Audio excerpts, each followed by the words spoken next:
Seruan kami, pertama, kami mendukung sepenuh hati gerakan perlawanan masyarakat adat yang mempertahankan hak-hak atas tanah warisan leluhurnya, sebab itu adalah dapur, pasar, sumber penghasilan hidup mereka.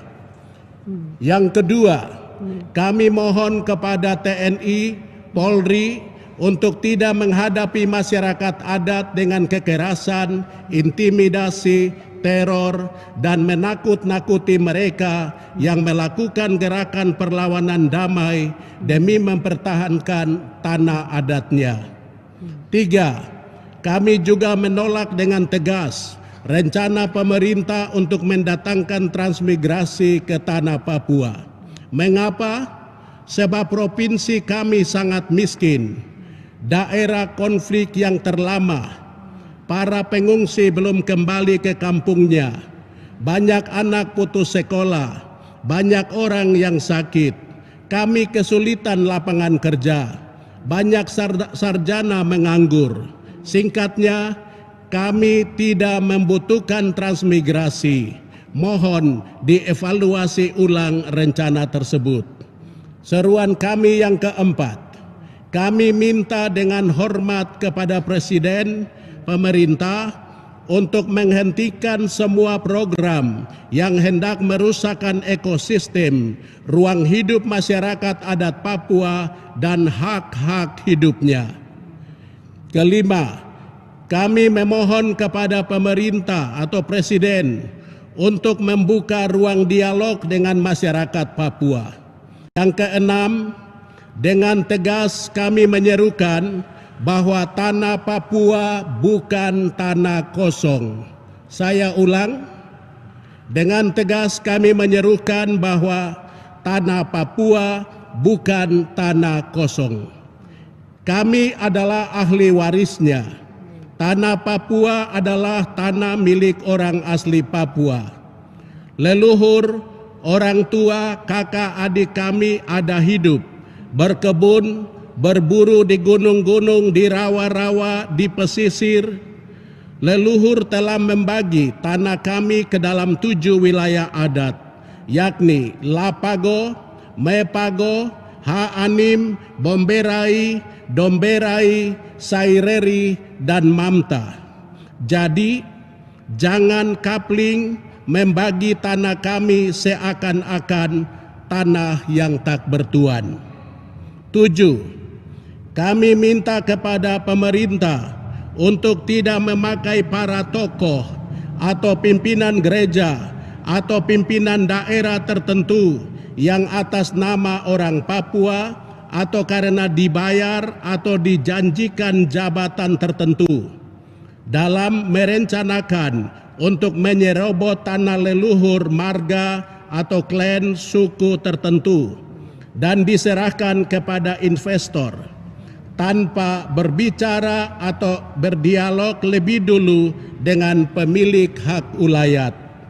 Yang kedelapan, Dewan Gereja Papua dan Pastor Pribumi mempertanyakan kepada DPRP Provinsi, DPR RI, dan utusan-utusan Papua, apa yang sedang saudara-saudara lakukan dalam menghadapi mega proyek yang menurut kami akan menghancurkan ruang hidup dan keanekaragaman hayati orang atau umat Tuhan di tanah Papua.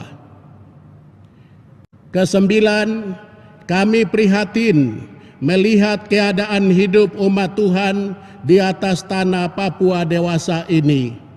Maka kami mendesak dan meminta kepada koalisi MRPC Tanah Papua dan Dewan Adat untuk segera mengadakan musyawarah besar MUBES yang melibatkan seluruh rakyat Papua dari 7 wilayah adat, agar dalam MUBES tersebut masyarakat atau orang asli Papua secara bermartabat dapat duduk bersama, berbicara bersama, merumuskan bersama, dan mengambil sikap bersama mengenai hak-hak mendasar hidup manusia, dan alam semesta demi memajukan orang asli Papua di tanah leluhurnya, supaya kami tidak susah ke depan atau kami tidak punah.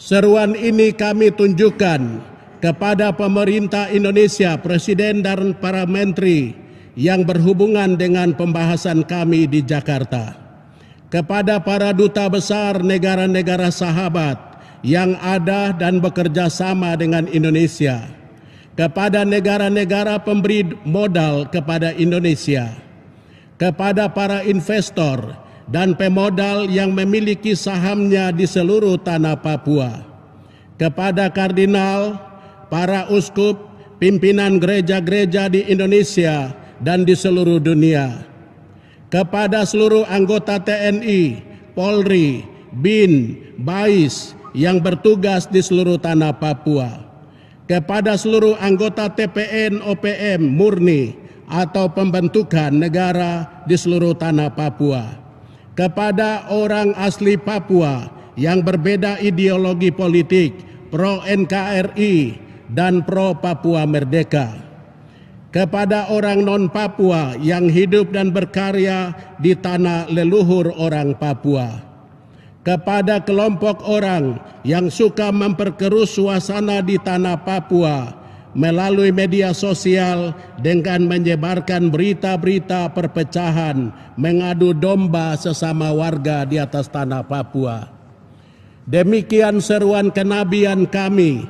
Kami sangat merindukan suasana hidup harmonis, saling mengasihi dan menghargai sesama sebagai citra Allah, sambil menjauhkan semua pikiran dan perasaan jahat yang akan merusakkan kebersamaan dan kedamaian yang selama ini gereja, masyarakat, tokoh adat, tokoh perempuan, semua orang kita usahakan. Akhirnya kami para pimpinan gereja sangat mengasihi dan mencintai umat Tuhan di seluruh tanah Papua. Suka duka umat Tuhan di seluruh tanah Papua adalah suka duka gereja Tuhan di seluruh dunia.